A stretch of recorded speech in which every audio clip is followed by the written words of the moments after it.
नमस्ते, आप सभी को स्वागत है हमारे चैनल जीत की पाठशाला में। आज हम लोग सॉल्व करेंगे कार्बी आंगलंग डिस्ट्रिक्ट के प्री फाइनल एग्जामिनेशन 2024-25 के क्वेश्चंस। तो चलिए बिना किसी देरी के इस वीडियो को शुरू करते हैं।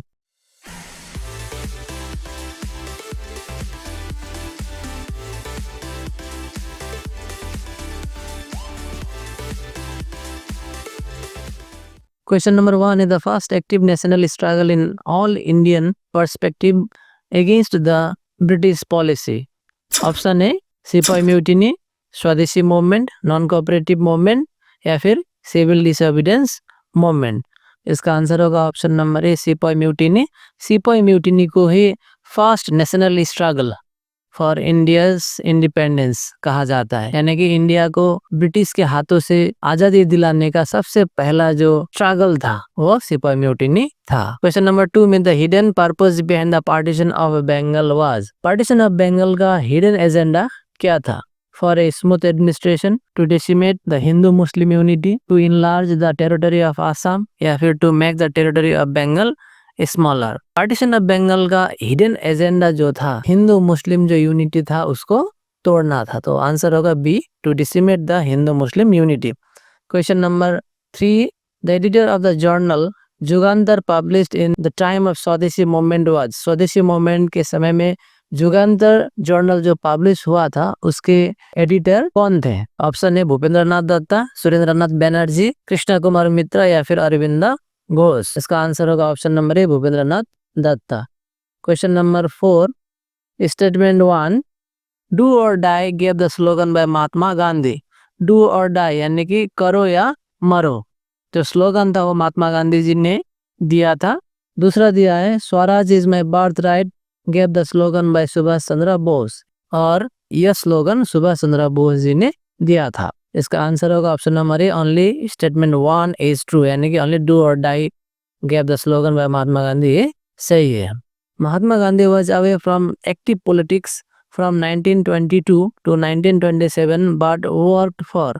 महात्मा गांधी जी 1922 से लेकर 1927 तक पॉलिटिक्स से दूर थे, लेकिन उन्होंने काम किया। तो यहाँ पे आपको बताना है कि क्या काम उन्होंने किया। 1 में है रिमूवल ऑफ अनटचेबिलिटी, यानी कि अनटचेबिलिटी को हटाने के लिए उन्होंने काम किया।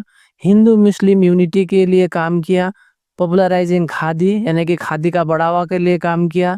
या फिर पॉपुलराइजिंग द वेस्टर्न एजुकेशन, या फिर वेस्टर्न एजुकेशन को बढ़ावा देने के लिए उन्होंने काम किया।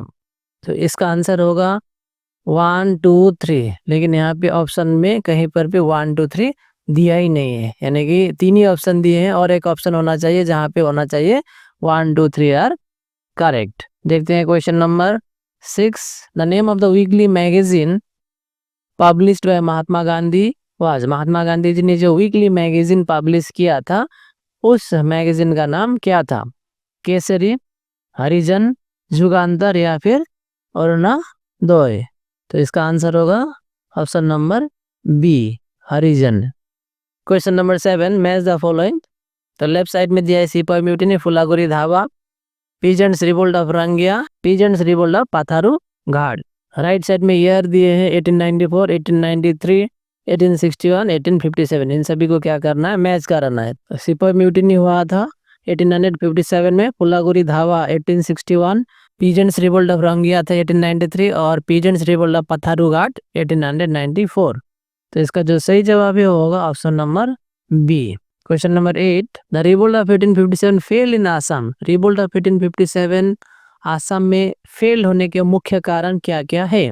रीजन है नंबर 1 में the numbers of rebels were small, correct statement है। ऑप्शन नंबर 2 में थोड़ा मिसप्रिंट हुआ है, एक्चुअली होना चाहिए था the leaders of the rebellion fail to understand the importance of time, जो कि करेक्ट रीजन है।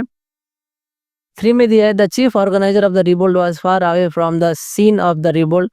बिल्कुल सही है, क्योंकि मनीराम दीवान उस समय वेस्ट बंगाल में थे। उसके बाद नंबर 4 में दिया है मनीराम दीवान वाज हाइड इन कलकत्ता। ये बात को हम लोग सही नहीं मान सकते, क्योंकि मनीराम दीवान वहाँ छिपने नहीं गए थे, आर्म्स एंड एमुनेशन लाने के लिए ही गए थे। तो 1 2 3 जो है वो करेक्ट ऑप्शन है। तो 1 2 3 जो है वो करेक्ट है। देखते हैं इसका आंसर। तो इसका सही आंसर होगा option number C, 1 2 3 are correct. 9 number, the peasants revolt in Assam in the 19th century were led by. Peasants revolt जो आसाम में हुए 19th सेंचुरी में, उन सभी पीजेंट रिवोल्ट को किसने लीड किया? इसका ऑप्शन है political organisations, rice mills, ethnic community या फिर रॉयल फैमिलीज। तो इसका आंसर है rice mills. 10, the Trimurti of Jonaki age were. Jonaki age के जो त्रिमूर्ति थे वे लोग कौन थे?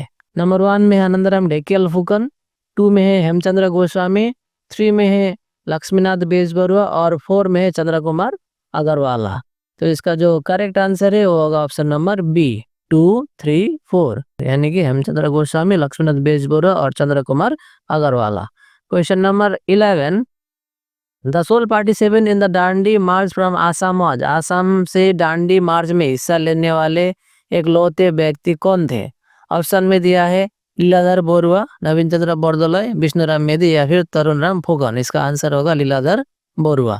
Question number 12, which period is known as company Raj in Assam. Company Raj Assam में कौन सा पीरियड को कहा जाता है? तो इसका जो सही आंसर है वो होगा 1826 से लेके 1858 तक का, क्योंकि 1826 में ट्रीटी ऑफ एंडोवर साइन हो गई, ईस्ट इंडिया कंपनी आया था, और 1858 में खत्म हुआ था ईस्ट इंडिया कंपनी का रूल, और उसके बाद क्वींस विक्टोरिया के अंडर में चला गया था आसाम। क्वेश्चन नंबर 13 को देखते हैं, which two Vedas were written in the later Vedic era. Later Vedic era में कौन से 2 वेदास लिखे गए थे? ऋग्वेदा और यजुर्वेदा, ऋग्वेदा और सामवेदा, ऋग्वेदा और अथर्ववेदा या फिर यजुर्वेदा और सामवेदा। इसका सही जवाब है option number D. Question number 14 को देखते हैं, match the universal message with the epics. इसको मैच करके देखते हैं। सत्यमेव जयते लिया गया है मुंडक उपनिषद से। उसके बाद है अहिंसा परम धर्म, ये लिया गया था महाभारत से। जननी जन्मभूमि स्वर्गदीपी गरियसी, इस यूनिवर्सल मैसेज को लिया गया था रामायण से। उसके बाद है वासुदेव कुटुंबकम, ये जो यूनिवर्सल मैसेज था इसे लिया गया है मोहोपनिषद से।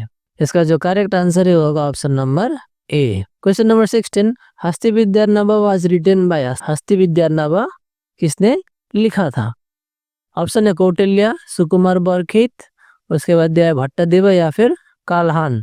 इसका जो राइट आंसर है वो होगा सुकुमार बरखित। क्वेश्चन नंबर 16 में है match the dance form with the region. बहुत ही इंपॉर्टेंट क्वेश्चन जो हर डिस्ट्रिक्ट में पूछे गए। डांस फॉर्म में मोहिनीअट्टम, भारतनाट्यम, कुचिपुड़ी और सत्रिया। स्टेट के नाम दिए हैं आंध्र प्रदेश, आसाम, केरला और तमिलनाडु।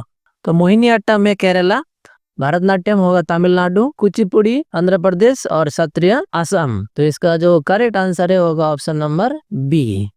देखते हैं क्वेश्चन नंबर 17 को, an example of man made resources. यहाँ पे 4 ऑप्शन में से कौन सा ऑप्शन है जो कि इंसानों ने बनाया हुआ? तो पहला है रिवर्स, उसके बाद दिया है मिनरल ऑयल, फिर इरिगेशनल कैनल और अंत में दिया है कोल। तो इसका जो करेक्ट आंसर है होगा option number C, irrigational canal. Question number 18 है लैंड इज। लैंड इज एक ही साथ लिखा गया है, एक्चुअली होना चाहिए था लैंड इज। तो देखते हैं इसको, land is included under the category of. Land जो है वो कौन सा रिसोर्स है? Personal resource, national resource, regional resource या फिर इंटरनेशनल रिसोर्स। इसका जो करेक्ट आंसर है होगा option number B, national resource. Question number 19 है the world environment day is observed every year on. विश्व परिवेश दिवस कब मनाया जाता है? ऑप्शन है 5th जून, 15th जून, 25th जून या फिर 30th जून। इसका जो करेक्ट आंसर है होगा option number A, 5th June. The materials which is no way useful और हार्मफुल आर नोन एज। ऐसे मेटेरियल जिसका कोई लाभ या फिर नुकसान ना हो, वैसे मेटेरियल्स को हम क्या कहते हैं? वेलफेयर, रिसोर्स, न्यूट्रल स्टाफ या फिर रेजिस्टेंस। इसका आंसर होगा option number C, neutral staff.